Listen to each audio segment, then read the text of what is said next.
कल के जो है लेक्चर में हमने रस का अर्थ, आशय और कतिपय विद्वानों के मत प्रस्तुत किए थे और आज जो है हम उससे आगे बढ़ेंगे।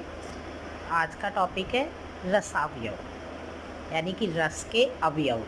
अवयव का अर्थ होता है अंग या भेद भी इन्हें कहा जा सकता है। मूलतः रस के 4 प्रमुख अंग या अवयव माने गए हैं, यानी कि रस 4 प्रकार से हमारे जीवन में अहम भूमिका निभाता है। पहला स्थायी भाव, दूसरा विभाव, तीसरा अनुभाव और चौथा संचारी भाव। अब मैं यहाँ आपको रस के चारों भेदों के बारे में आपको संक्षेप में समझाऊंगी। पहला है स्थायी भाव। रस का पहला अंग है स्थायी भाव। वे भाव जो मानव हृदय में सदैव स्थायी भाव से विद्यमान रहते हैं, किंतु अनुकूल कारण पाकर जगते हैं या उत्पन्न हो जाते हैं, वे स्थायी भाव कहलाते हैं। इनकी संख्या 9 है। प्रत्येक भाव से संबंधित एक रस होता है, जिसका वर्गीकरण इस प्रकार है।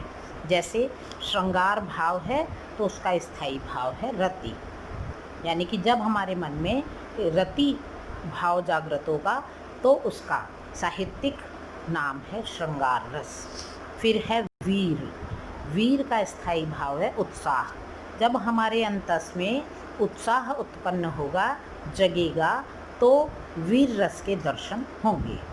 रौद्र रस, इसका स्थायी भाव है क्रोध। जब हम क्रोधित होते हैं तो क्रोध जो है जागृत होकर के रौद्र रस का रूप धारण करता है। विभत्स रस, तो विभत्स रस का स्थायी भाव है जुगुप्सा या घृणा।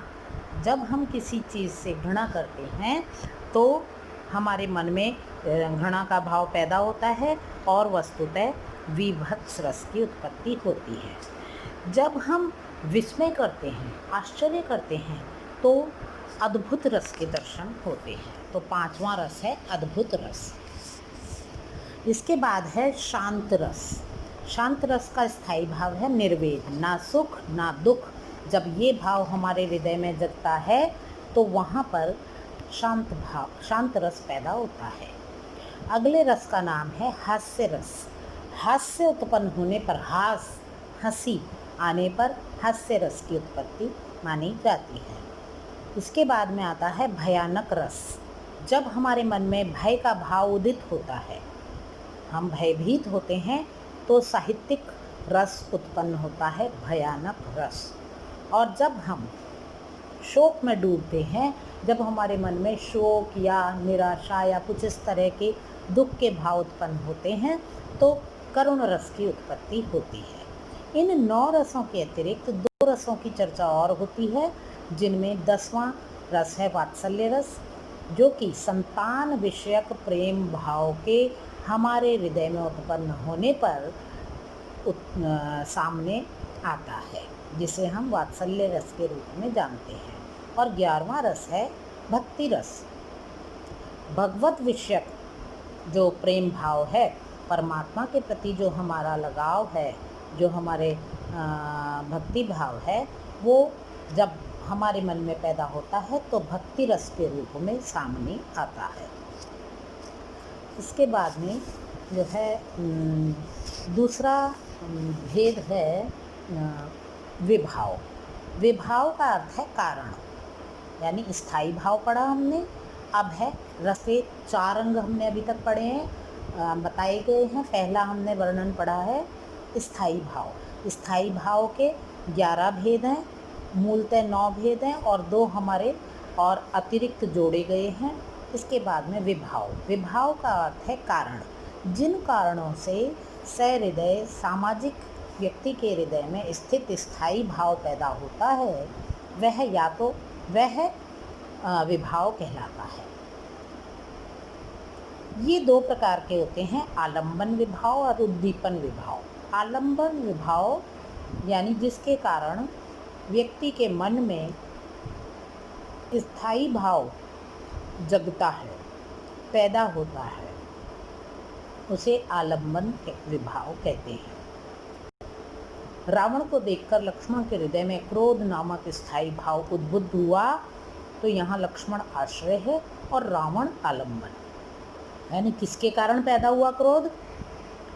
रावण के कारण। और परिभाषा क्या है? जिसके कारण व्यक्ति के हृदय में स्थायी भाव यानी कि क्रोध जगा। क्रोध का स्थायी रस क्या है? स्थायी रस है क्रोध, रौद्र, है ना। तो रौद्र रस की उत्पत्ति हुई। तो जिसको देखकर यानी जिसके कारण, तो कारण यहाँ पर है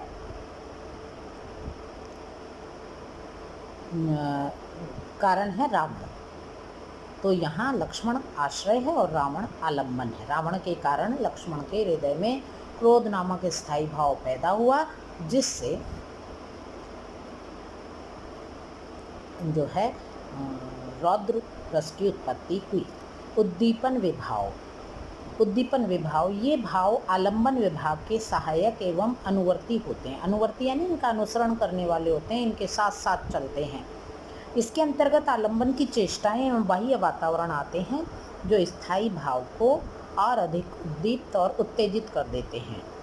यानी कि जैसे रावण को देख के क्रोध उत्पन्न हुआ, तो ये तो आलम्बन विभाव हो गया। और उद्दीपन यानी उसको बढ़ावा कैसे मिला? रावण की चेष्टाओं को देख करके। उद्दीपन का काम क्या कर रहा है? रावण की चेष्टाएं। तो जैसे युद्ध क्षेत्र में या इसके अलावा जो है युद्ध क्षेत्र में सैनिक आदि इस भाव को उद्दीप्त करते हैं, और यही उद्दीपन है।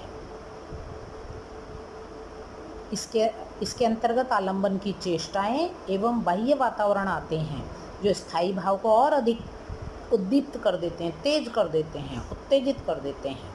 यानी कि रावण की चेष्टाएं लक्ष्मण के रौद्र रूप को उद्दीप्त कर देती हैं। और इसी तरह से युद्ध क्षेत्र में या महाभारत के रणभूमि में जो है कौरवों की चेष्टाओं से पांडवों का गुस्सा और अधिक उद्दीप्त होकर के सामने आता है। तो आज के लिए हम इतना ही, थोड़ा थोड़ा करके पढ़ लेंगे, कोई बात नहीं, पर इतना पढ़ेंगे जितना हमारे समझ में आए अच्छे से। तो अगला चैप्टर होगा, अभी 2 भेद आज मैंने करा दिए हैं आपको, 2 भेद कल और करा के इस चैप्टर को एक बार ख़त्म करते हैं।